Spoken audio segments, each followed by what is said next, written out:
Hello बच्चों, मैं मंजू पाठक। आज मैं कारक प्रकरण के अंतर्गत कर्म कारक अर्थात द्वितीय विभक्ति के बारे में आप लोगों को बताऊंगी। तो चलिए शुरू करते हैं। कर्म कहते किसको हैं? तो कर्तुरिप्सित तत्मम कर्म, अर्थात कर्ता की अत्यंत इच्छा जिस काम को करने में हो उसे कर्म कारक कहते हैं। जैसे रमेशा पुस्तकम पठति। अब यहाँ रमेशा यानी कर्ता को पुस्तक पढ़ने की तीव्र इच्छा हो रही है, अर्थात पुस्तक में द्वितीय विभक्ति है। अब कर्म कारक का प्रयोग कहाँ होता है?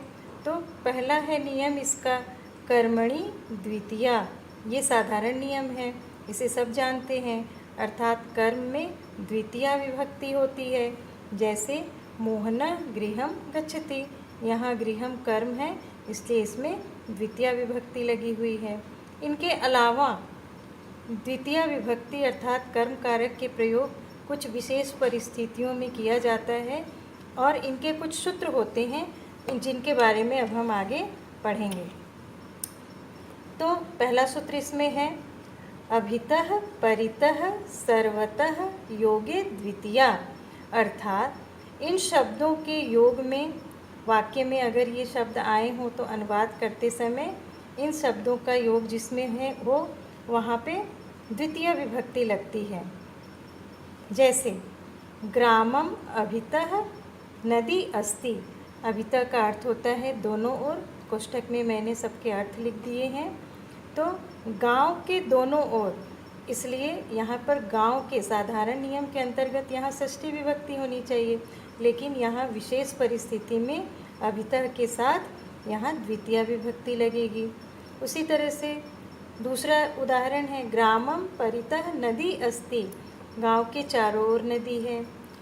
ग्रामम सर्वतः वृक्षाः सन्ति। गांव के सभी ओर वृक्ष हैं। उभयतः यानी दोनों ओर। ग्रामम उभयतः पर्वताः सन्ति। गांव के दोनों ओर पर्वत हैं। अगला नियम है प्रत्यनुधिं निकषान्तरान्तरेण या वद्भि, अर्थात प्रति और, इसके कोष्ठक में अर्थ लिखे हुए हैं, अनु यानी पीछे, धिक धिक्कार, निकषा निकट, अंतरा बीच में, अंतरेण बिना, यावत तक शब्दों के योग में द्वितीय विभक्ति होती है। जैसे शिशुम प्रति गच्छ, अर्थात शिशु की ओर जाओ। साधारण अर्थ में यहाँ पे षष्ठी होनी चाहिए, लेकिन यहाँ विशेष परिस्थिति में द्वितीय विभक्ति का प्रयोग होगा। रामम अनुगतः लक्ष्मणः, राम के पीछे लक्ष्मण गए। धिक अभक्तम, अभक्त को धिक्कार है। गृहम निकषा नदी अस्ति, राम लक्ष्मणम न अंतरा सीता अस्ति।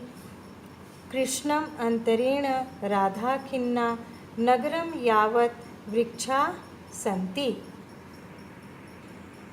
अगला नियम है अधिशिंग स्थानसाम कर्म, अर्थात शी स्था और आस धातु के पूर्व अगर अधि उपसर्ग रहे तो वहाँ पे द्वितीय विभक्ति होती है।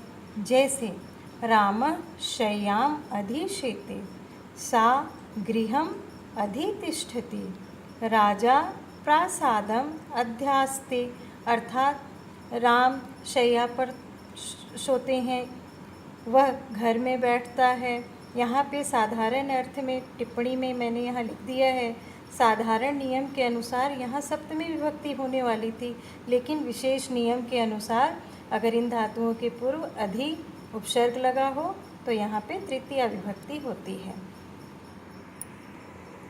अगला नियम है उपान्म ध्यान वसः, अर्थात उप, अनु, अधि और आ उपसर्ग के बाद वस धातु आए तो सप्तमी विभक्ति के स्थान पर द्वितीय विभक्ति होती है।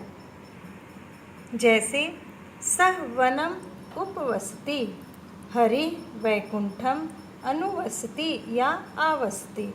अब यहाँ पे वनम में वस धातु में उप उपसर्ग लगा है, आ धातु लगा है, आ उपसर्ग लगा है, अनु उपसर्ग लगा है, तो यहाँ पे वनम वैकुंठम में द्वितीया विभक्ति लगी हुई है। अगला नियम है अभ्युक्त्यर्थस्य न। यदि उपवसति का अर्थ रहना न होकर उपवास करना हो तो उपरोक्त नियम लागू नहीं होता, अर्थात द्वितीय विभक्ति नहीं होती है। अर्थात अगर इस उपवसति का अर्थ अगर उपवास रखना हो, रहना ना हो, तो यहाँ पे ये नियम फिर लागू नहीं होता है। इसके बाकी नियमों के लिए आप मेरी अगले वीडियो की प्रतीक्षा कीजिए।